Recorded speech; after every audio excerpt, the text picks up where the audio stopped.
একটি জিনিস অষ্টমীর দিনে করলে অর্থ সংকট কাটবে 100% চ্যালেঞ্জ করে বলছি, করে দেখতে তো আপত্তি নেই। নমস্কার, জয় মাতারা, জয় মা কামাখ্যা, জয় মহাকাল, আর আর মহাদেব, জয় মা দুর্গা। মহা অষ্টমী সবাইকে শুভেচ্ছা, আন্তরিক অভিনন্দন, ভালোবাসা, দীপক শাস্তি আপনাদেরকে জানাচ্ছি। প্রত্যেকে বলো, যারা অষ্টমী নিয়ে সবাই তো ভালো ভাবনা করেন, যখন অষ্টমীতে অঞ্জলি দিতে যান সবার আগে কি করেন? স্নান করেন না? কেউ হলুদ মেখে এইসব যেভাবে স্নান করেন, তো যে যা করছেন করুন, শুধু একটা জিনিস আপনারা যদি ওই সময় ব্যবহার করতে পারেন, তাহলে মিরাক্কেল আপনাদের উন্নতির পথ খুলে যাবে। এতদিন আপনার হয়তো উন্নতির পথ ব্লকেজ ছিল, খুলছিল না, আসছিল না টাকা, কোনো কাজ হচ্ছিল না।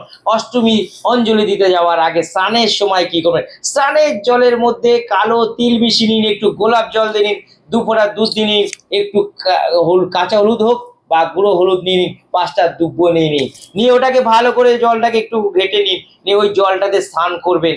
করার পরে আপনি অঞ্জলি দিতে যান কিছু না খেয়ে, এবং যখনই অঞ্জলি দেবেন সেখান থেকে কিছু হলেও মুখে দিয়ে আসুন। আপনার ব্লকেজ ছিল অর্থের সমস্যাটা, সেখান থেকে আস্তে আস্তে ব্লকেজ খুলে আপনার উন্নতির পথ আস্তে আস্তে খুলে যাবে। মহা অষ্টমী আপনাদের ভালো কাটুক, শুভ হোক, ভালো থাকুন।